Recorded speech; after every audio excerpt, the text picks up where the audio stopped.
Hello friends, welcome to my YouTube channel iconic maths. इसके पहले की वीडियो में हमने पैरामेट्रिक फंक्शंस के ऊपर सॉल्व एग्जांपल्स किए थे कुछ, और आज के लेक्चर में मैंने बताया था कि आज उसके डिपेंडेंट जितने भी प्रूफ टाइप के क्वेश्चंस होंगे वो सारे प्रूफ टाइप के क्वेश्चंस मैं आप लोग को करा दूंगी। ठीक है, तो हम लोग देखते हैं, स्टार्ट करते हैं। पहला क्वेश्चन हमारा प्रूफ का क्वेश्चन क्या है कि इफ़ हमारे पास क्या है, एक्स इज इक्वल टू कोई फंक्शन है टी के टर्म में, t into log of t, and second हमारे पास y का फंक्शन है y is equal to t raise to t. ठीक है, देन प्रूफ दैट, हम लोग को प्रूफ क्या करना है, देन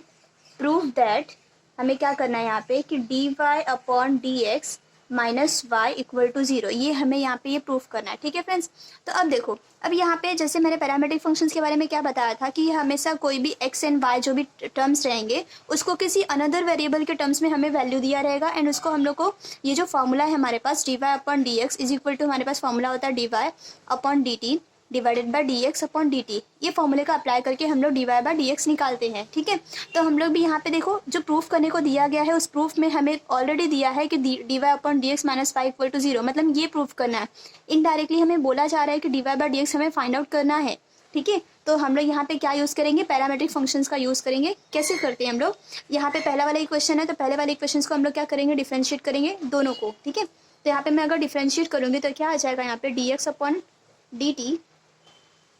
यहाँ पे d x upon d t क्या हो जाएगा, ये u into v rule apply होगा यहाँ पे। ठीक है, तो यहाँ पे u इंटू वी रूल अगर अप्लाई होगा तो कैसे हो जाएगा, first term as it is रखते हैं, सेकंड टर्म का डेरिवेटिव लेंगे, तो सेकंड टर्म log t का डेरिवेटिव क्या होता है, 1 अपॉन टी प्लस, अब log t ऐसे ही रखना है हमें, एंड यहाँ पे t का डेरिवेटिव क्या होता है, 1 हो जाएगा। ठीक है, यहाँ पे टी कैंसिल हो गया तो बचेगा क्या, 1 प्लस लॉग ऑफ टी हो गया। ठीक है, ये हमारे पास आ गया D x upon d T. अब इसके बाद हमारे यहाँ पे जो y है, y को देखेंगे, y को भी सॉल्व कर लेंगे। तो अगर y को हम लोग सॉल्व करते ही है तो ये है हमारा,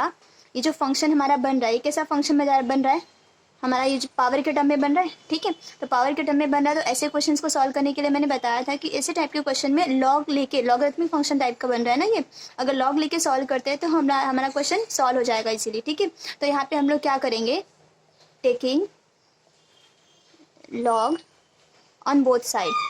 हम लोग क्या करेंगे, दोनों साइड में हम लोग लॉग लेंगे। ठीक है, लॉग लेंगे तो हमारा क्वेश्चन सॉल्व कैसे होगा, इसको लॉग वाई, इस टाइप का क्वेश्चन मैंने आपको पूरे एक वीडियो में बताया है कैसे सॉल्व करते हैं। यहाँ पे लॉग प्रॉपर्टी अप्लाई करेंगे तो ये जो पावर में हो, पावर यहाँ पे आ जाएगा मल्टीप्लिकेशन में, तो यहाँ पे T into log of T हो जाएगा। ठीक है, एंड अब इसके बाद हम लोग क्या करेंगे, इसको डिफ्रेंशिएट करेंगे। तो जब इसको डिफ्रेंशिएट करेंगे तो लॉग वाई का डेरिवेटिव होता है 1 अपॉन वाई इंटू, यहाँ पे वाई कंपोजिट फंक्शन है तो वाई का भी डेरिवेटिव क्या हो जाएगा, d y upon d t is equal to, इसका डेरिवेटिव देखो, यहाँ पे सेम फंक्शन था तो सेम फंक्शन था, हम लोगों ने इसका डेरिवेटिव लिया था तो क्या है यहाँ पे 1 प्लस लॉग टी, तो ये स्टेप आप लोग स्किप करके यहाँ पे डायरेक्टली 1 प्लस लॉग टी लिख सकते हैं। ठीक है, क्योंकि हम लोग को सिंप्लीफाई बस करना है, आंसर हमें लाना है, क्या करना है। ठीक, तो हमारा d y by d x क्या हो जाएगा,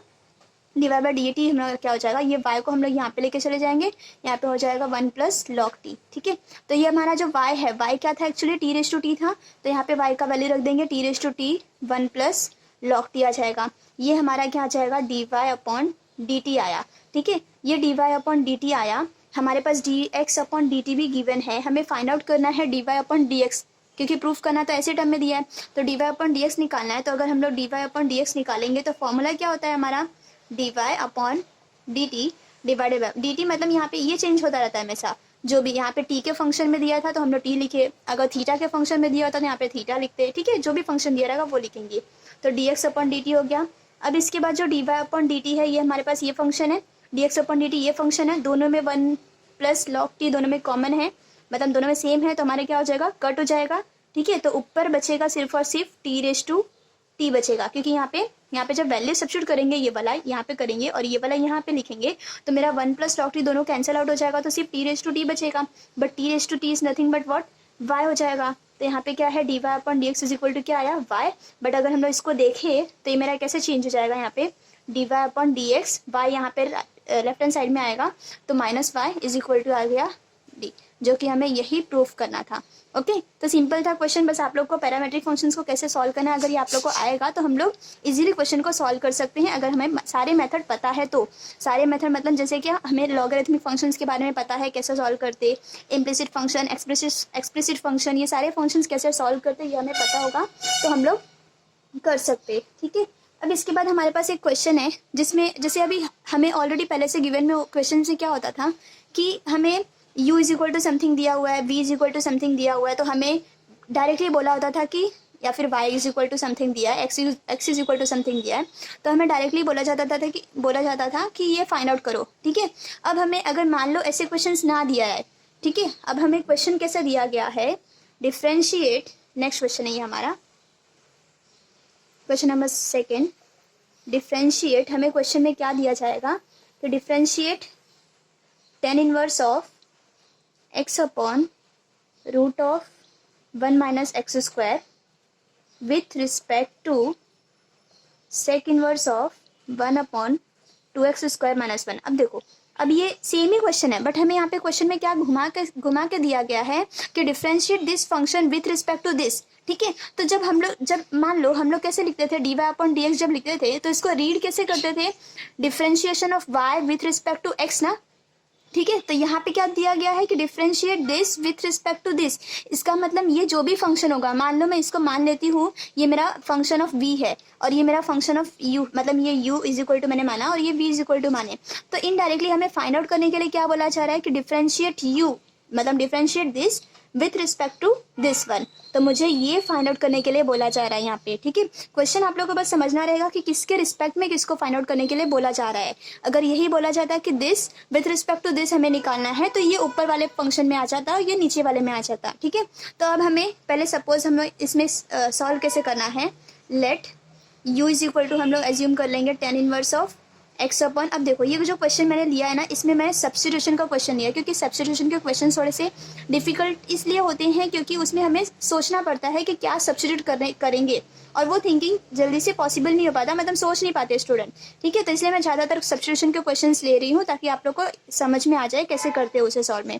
और यहाँ पर मैं v को क्या मान रही हूँ, sec inverse of 1 upon 2x square minus 1। ये सब्स्टिट्यूशन आप लोग को तभी समझ में आएगा जब आप लोग को जो मैंने साइन कॉस के सारे फंक्शंस फॉर्मूले बता के रखे थे वो सारे फॉर्मूले आप लोग को लर्न होगा, तब आप लोग सॉल्व कर सकते। अब अगर हम यहाँ पे देखें तो यहाँ पे मैं सब्स्टिट्यूशन क्या करूँगी, मैंने बताया था कि अगर इस टाइप का फंक्शंस आता है नीचे तो अगर उसमें हम लोग साइन भी सब्स्टिट्यूट कर सकते हैं, कॉस भी कर सकते हैं, ठीक है। बट हमें इसमें क्या सब्स्टिट्यूट करना है, ऐसा टर्म सब्स्टिट्यूट करना है कि इसको सॉल्व करने के बाद 10 के टर्म में फंक्शन आ जाए, क्योंकि 10 के टर्म में क्यों चाहिए, यहाँ पे बाहर क्या दिख रहा है, 10 दिख रहा है, तो 10 के टर्म में हमें इसलिए चाहिए क्योंकि ये 10 इनवर्स है और वो 10 है, कैंसिल आउट हो जाएंगे, इसीलिए हमें इसको 10 बनाना है। और 10 कब बनेगा, अगर मान लो ये मेरा साइन आए और ये मेरा नीचे का टर्म अगर कॉज आ जाए तो साइन अपॉन कॉज क्या होता है, 10 होता है, ठीक है। तो ये साइन आ जाए मतलब हम लोग क्या मान लेते हैं, let x is equal to हम लोग पुटअप कर देते हैं साइन थीटा, ठीक है। यहाँ पे x is equal to sine theta put up कर देंगे तो हमारा यहाँ पे जो क्वेश्चन हो जाएगा कैसे चेंज हो जाएगा, u is equal to tan inverse of, यहाँ पे x के प्लेस पे क्या हो जाएगा, sine theta whole divided by square root of 1 minus sine square theta हो जाएगा, ठीक है। अब यहाँ पे अगर हम लोग इसको सॉल्व कर ले देख रहे तो यहाँ पे ये साइन थीटा अपॉन, अगर देखेंगे यहाँ पे तो स्क्वायर रूट, यहाँ पे 1 माइनस साइन स्क्वायर थीटा क्या होता है, कॉस स्क्वायर थीटा होता है, ठीक है। कॉस स्क्वायर थीटा होता है क्योंकि हमारा जो आइडेंटिटी फॉर्मूला होता है क्या होता है, sine square plus cos square is equal to 1 होता है। तो ये 1 माइनस साइन स्क्वायर थीटा क्या हो जाएगा, कॉस स्क्वायर थीटा, बट वो स्क्वायर है नहीं, ये स्क्वायर रूट कैंसिल आउट हो जाएंगे तो कॉस थीटा हो जाएगा, तो ये हमारा फंक्शन बन गया, ठीक है। तो ये हो जाएगा हमारा tan inverse of tan theta बन जाएगा, बट ये दोनों कैंसिल आउट हो जाएंगे तो बचेगा क्या हमारे पास, सिर्फ थीटा, ठीक है। बट थीटा नहीं है, हमने यहाँ पे x is equal to sine theta assume किए थे, तो यहाँ से थीटा इज इक्वल टू क्या हो जाएगा, साइन इनवर्स ऑफ x हो जाएगा, तो दैट इज इक्वल टू आ गया साइन इनवर्स ऑफ x। तो ये जो मेरा u का फंक्शन आया ना वो क्या हो जाएगा, साइन इनवर्स ऑफ x हो जाएगा। अब सेम हमें वैसे ही यहाँ पे सब्स्टिट्यूशन करना है, यहाँ पे क्या सब्स्टिट्यूट करें, ठीक है। अब हमने एक फॉर्मूला पढ़ा है 2 cos square theta minus 1 is equal to cos 2 theta, ये मैंने फॉर्मूला आप लोग को बता के रखा है क्या होता है, ठीक है। तो ये फॉर्मूला हमें अगर ध्यान से देखो तो ये किसके जैसा दिख रहा है, इसके जैसा दिख रहा है। तो अगर मान लो मैंने x की जगह पे ये सब्स्टिट्यूट कर दिया तो ये पूरा फॉर्मूला मेरा ऐसे कन्वर्ट हो जाएगा, ठीक है। तो ये बन जाएगा 1 अपॉन कॉस, और हमें पता है कि 1 अपॉन कॉस क्या होता है, सेक होता है। तो हम लोग यहाँ पे अगर ये सब्स्टिट्यूट करते हैं x is equal to cos theta तो ये भी सेक वाला प्रॉब्लम भी हमारा सॉल्व हो जाएगा। इसलिए हम लोग क्या करेंगे, इस क्वेश्चन में पुट क्या करेंगे, x is equal to cos theta, तो x इज इक्वल टू अगर हम लोग कॉस थीटा सब्स्टिट्यूट करते हैं तो ये क्वेश्चन कैसा चेंज हो जाएगा, v is equal to sec inverse of 1 upon 2 cos square theta minus 1 हो जाएगा, ठीक है। बट हमें पता है कि ये क्या होता है, 1 अपॉन ये क्या हो जाएगा हमारा कॉस 2 थीटा हो जाएगा, ठीक। बट 1 अपॉन कॉस 2 थीटा क्या होता है, सेक थीटा होता है, तो ये सेक इन्वर्स ऑफ क्या हो जाएगा, सेक 2 थीटा, ठीक है। बट ये सेक इन्वर्स से सेक कैंसिल आउट हो जाएंगे, तो यहाँ पे बचेगा 2 थीटा। लेकिन हमारे पास जो थीटा है वो थीटा क्या है, कॉज इन्वर्स ऑफ एक्स, ये कॉज यहाँ पे जाएगा तो इन्वर्स हो जाएगा, तो 2 कॉज इन्वर्स ऑफ एक्स आ जाएगा हमारे पास v, ठीक है। ये हमने u और v फाइनली आंसर निकाल लिया, u v का क्या होता है फंक्शन, ठीक है। अगर आप लोग इसको डायरेक्टली इसको डिफरेंशिएट करते तो बहुत डिफिकल्ट होता है, इसका डिफरेंशिएशन पॉसिबल नहीं हो पाता, इसलिए मैंने क्या किया, सब्स्टिट्यूशन से इसको ट्राई किया, सब्स्टिट्यूशन से देखेंगे तो ये इजीली हो गया। अब इसके बाद क्या करना है, हमें इसमें इस क्वेश्चन में हमें कुछ प्रूफ नहीं करना था। इस क्वेश्चन को मैंने बस इसलिए लिया ताकि आप लोग को समझ में आ जाए कि हमेशा dy/dx ही फाइंड आउट करने के लिए नहीं बोला जाएगा, हमेशा dy/dx ही फाइंड आउट करने के लिए नहीं बोला जाएगा। कभी कभी ऐसे भी क्वेश्चन आते हैं जिसमें बोला जाता है कि differentiate this function with respect to this, जैसा कि मैंने ये लिया था, ठीक है। तो यहाँ पे u इज इक्वल टू क्या आ गया, sine inverse of x, and v is equal to क्या हो गया, 2 कॉज इनवर्स ऑफ x। तो अब इसको आराम से डिफरेंशिएट कर लेंगे, तो इसको डिफरेंशिएट करेंगे तो मेरा हो जाएगा, ये माइनस में आंसर आता है √1 minus x square, cos inverse of x का डेरिवेटिव होता है -1/√1 माइनस एक्स स्क्वायर, और यहाँ पे du/dx क्या हो जाएगा, इसका होता है √1 माइनस एक्स स्क्वायर हो जाता है, ठीक है। अब हम लोग क्या निकालेंगे, du/dv, क्योंकि हमारे पास पहला फंक्शन u था, तो differentiate u with respect to v दिया था हमें, इसलिए हम लोग ये निकाल रहे हैं। तो ये निकालेंगे तो हमारे क्या हो जाएगा, दिस अपॉन दिस, तो ये हो जाएगा, जब दिस अपॉन दिस करेंगे तो हमारा ये टर्म एंड ये टर्म कैंसिल आउट हो जाएंगे, एंड बचेगा सिर्फ और सिर्फ हमारे पास -1/2, ठीक है। तो ये हमारा आ जाएगा du/dv इज इक्वल टू -1/2, जो कि हमें फाइंड आउट करना था, ठीक है। क्वेश्चन इजी था, बस आप लोग को समझना है कि कैसे करना है इस क्वेश्चन को, ठीक। तो अब हम लोग थर्ड क्वेश्चन ले लेते हैं। थर्ड क्वेश्चन हमारे पास है, ये हमारा प्रूफ टाइप का क्वेश्चन है। इसमें क्या दिया है हमें कि if x is equal to, हमें गिवन है log of 1 plus t square है, log of 1 plus t square, and हमें y इज इक्वल टू दिया हुआ है फंक्शन t माइनस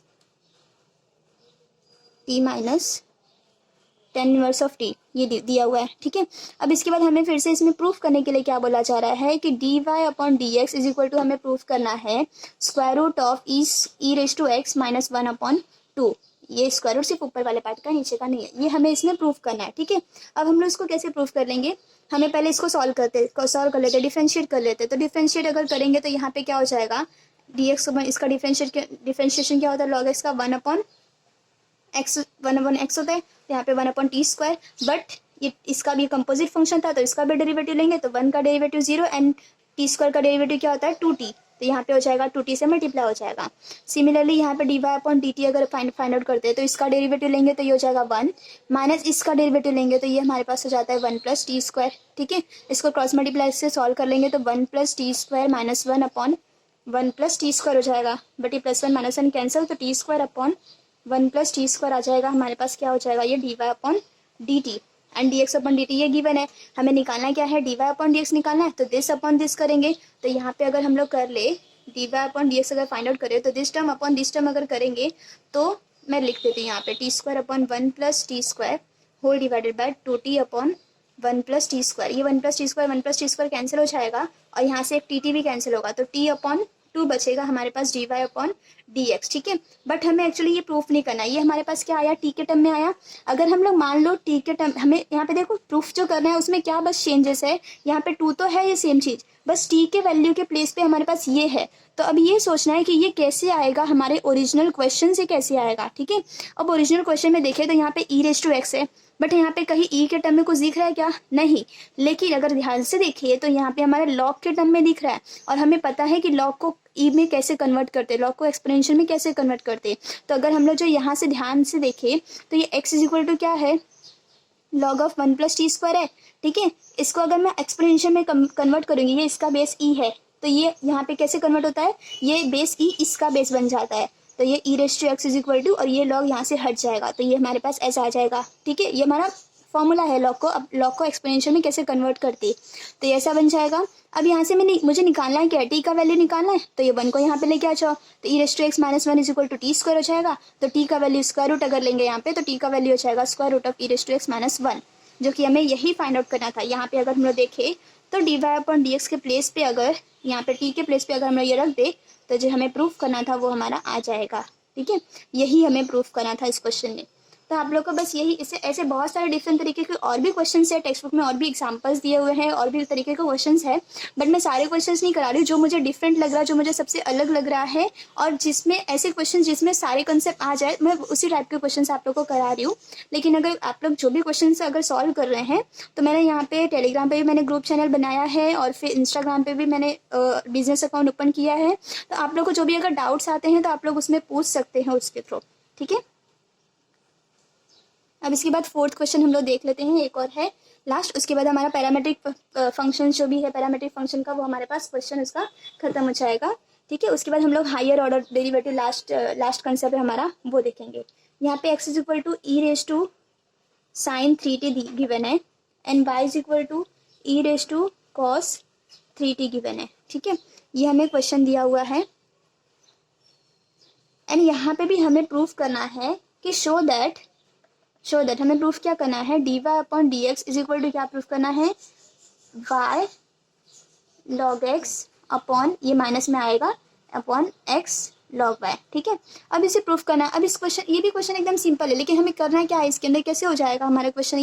ये प्रूफ करना है, ठीक है। पहले हम लोग क्या करते हैं इसको ना, अगर हमें देख रहे हैं कि अगर मैं इनके आप लोग इसको ऐसे भी सॉल्व कर सकते हैं ई रेज टू एक्स के टर्म में, बट अगर हम लोग क्वेश्चन को इजीली सॉल्व करना है तो हम लोग क्या करेंगे, अगर मैं दोनों साइड लॉग ले लूँ, लॉग अप्लाई करूँ, तो यहाँ पे log x is equal to, ये क्या हो जाएगा, साइन 3t इंटू लॉग ई हो जाएगा। बट हमें पता है कि लॉग ई का वैल्यू क्या होता है, 1, तो यहाँ पे हम लोग 1 सब्स्टिट्यूट कर देंगे, तो मेरा log x is equal to ये आ जाएगा। सिमिलर वे इसको भी अगर देखें तो लॉग अप्लाई करते हैं, तो यहाँ पे भी क्या आ जाएगा, कॉज ऑफ 3t, ठीक है। अब हम लोग इसके बाद इसको डिफ्रेंशिएट करेंगे तो हमारा क्वेश्चन इजीली सॉल्व हो जाएगा। अब डिफ्रेंशिएट करेंगे, यहाँ पे डिफ्रेंशिएट करेंगे तो 1 अपॉन एक्स हो जाएगा, dx अपॉन 1 अपॉन एक्स हो जाएगा, और यहाँ पे ये dx upon dt is equal to, यहाँ पे ये क्या हो जाएगा, इसका डेरिवेटिव क्या होता है, साइन 3t का डेरिवेटिव हो जाएगा cos 3t, बट ये 3t है तो इसका भी डेरिवेटिव लेंगे, तो 3t का डेरिवेटिव होता है 3, तो 3 से मल्टीप्लाई कर देंगे। सिमिलरली यहाँ पे भी देखें तो यहाँ पे log x का डेरिवेटिव 1 अपॉन वाई, एंड ये dy अपॉन dt हो जाएगा, इज इक्वल टू, इसका डेरिवेटिव लेंगे तो cos का डेरिवेटिव क्या होता है, माइनस साइन 3t, ठीक है। बट यहाँ पे 3 है, 3 भी आ जाएगा, ठीक। तो यहाँ से मेरा dx अपॉन dt वैल्यू क्या आ जाएगा, dx upon dt is equal to, x को यहाँ पे मल्टीप्लाई कर देंगे, but x is nothing but यहाँ पे मल्टीप्लाई करेंगे तो, लेकिन x का वैल्यू क्या है, ये है, तो इसके प्लेस पे क्या हो जाएगा, साइन ऑफ 3t, एंड यहाँ पे हो जाएगा 3 cos 3t, ठीक है। सेम हम लोग यहाँ पे अगर dy अपॉन dt अगर फाइंड आउट करें तो ये y यहाँ पे मल्टीप्लाई होगा, बट y का वैल्यू क्या है, ये, तो e raise to cos of 3t, यहाँ पे मल्टीप्लिकेशन में -3 साइन ऑफ 3t हो जाएगा, ठीक। अब इसके बाद अगर हम लोग ध्यान से देखें तो हमें निकालना है क्या, dy अपॉन dx, मतलब दिस अपॉन दिस निकालना है, तो dy अपॉन dx अगर हमें निकालना है तो ये पूरा वैल्यू हम लोग यहाँ पे रखेंगे, e raise to cos 3t, यहाँ पे -3 साइन 3t, यहाँ पे आप लोग ब्रैकेट लगाना मत भूलना, नहीं तो ये हो जाएगा, दो अलग अलग टर्म्स हो जाएंगे, ऐसा नहीं है, ये दोनों मल्टीप्लिकेशन में है, divided by this term e raise to sine 3t upon यहाँ पे 3 कॉज ऑफ 3t है, ठीक है। अब 3 कैंसिल हो गया। अब इसको हम लोग देखिए तो प्रूफ में जो दिया गया है ऐसा टर्म दिया है, ठीक है, बट यहाँ पे हमारा ऐसा टर्म आया, लेकिन हमें पता है कि ये ई रेज टू कॉस 3t क्या है, y है, तो यहाँ पे क्या, और ये माइनस है तो माइनस को मैं आगे लिख देती हूँ, तो ई रेज टू कॉस 3t की प्लेस पे क्या हो जाएगा, y, e raise to sine 3t के प्लेस पे क्या हो जाएगा, x, एंड साइन t अगर हम लोग देखें तो हम लोग ने देखो इसलिए हम लोग यहाँ पे y लिए थे, मतलब यहाँ पे log लिया था हम लोग ने, तो यहाँ पे साइन 3t के प्लेस पे क्या हो जाएगा, log x हो जाएगा, एंड नीचे यहाँ पे जो cos 3t है उसके प्लेस पे क्या हो जाएगा, log y। हैंस प्रूफ, हमें यही प्रूफ करना था कि यहाँ पे जो भी dy बाई dx आएगा वो हमारा क्या हो जाएगा, दिस बन जाएगा, ठीक है। ठीक है फ्रेंड्स, तो आज के लेक्चर में इतना ही, और भी इसमें बहुत सारे डिफरेंट तरीके के क्वेश्चंस है, बट आप लोग अगर सब मतलब जितने तरीके के मैंने सॉल्व कराए हैं उसी वैसे सारे क्वेश्चंस भी डिपेंडेंट है आपकी टेक्स्ट बुक में भी, कहीं भी आप लोग देख लें, क्योंकि यही हमारा कॉमन मेथड है कि कैसे इसको सॉल्व करते हैं, ठीक है। तो इसके नेक्स्ट लेक्चर में हम लोग क्या देखेंगे, हम लोग हायर डेरिवेटिव जो भी होता है, हायर डेरिवेटिव में आपके सिलेबस में सिर्फ सेकेंड ऑर्डर डेरिवेटिव है, और भी nth ऑर्डर डेरिवेटिव भी होता है, बट हम लोग फिलहाल के लिए सिर्फ सेकेंड ऑर्डर डेरिवेटिव तक ही सीखेंगे। ये जो हमारा डेरिवेटिव था ना, वो हमारा फर्स्ट ऑर्डर डेरिवेटिव था, मतलब यहाँ पे हम लोग डिफरेंशिएट सिर्फ एक बार करते थे, इसलिए फर्स्ट ऑर्डर डेरिवेटिव हो गया। डिफरेंशिएट अगर 2 बार करेंगे तो वो सेकंड ऑर्डर डेरिवेटिव हो जाएगा, ठीक है। ये मैं अपने नेक्स्ट लेक्चर में बताऊंगी कि कैसे डेरिवेटिव हम लोग 1 बार 2 बार से लेते हैं तो उसका ऑर्डर कैसे चेंज होता है, ठीक है फ्रेंड्स। तो हम लोग नेक्स्ट लेक्चर में मिलते हैं।